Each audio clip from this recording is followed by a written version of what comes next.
Nous allons étudier maintenant les efforts internes dans le système. Pour ça, on va isoler chacun des nœuds, un par un, pour trouver les efforts dans les barres. Alors les barres sont numérotées de 1 à 6 et les nœuds sont indiqués par des lettres. Alors pour choisir le premier nœud à isoler, il faut choisir un nœud où il n'y a que 2 barres inconnues.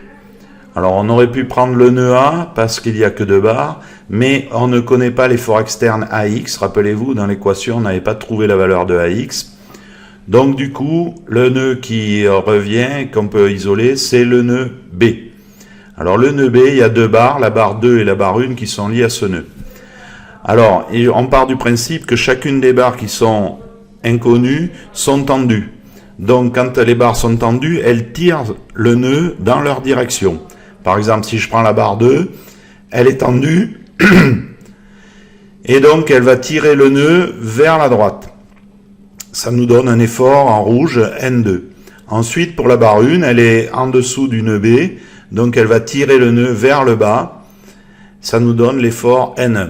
Et enfin, on a l'effort extérieur, il ne faut pas les oublier, qui vaut 460 décanewtons, et donc qui est dirigé vers la droite.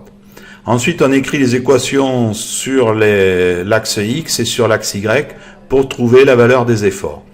Alors, sur l'axe X, on a 460 qui est positif parce qu'il est vers la droite, et N2 qui est positif parce qu'il est également vers la droite. Ce qui nous donne N2 plus 460 égale 0. On en déduit que N2 égale moins 460 décanewtons.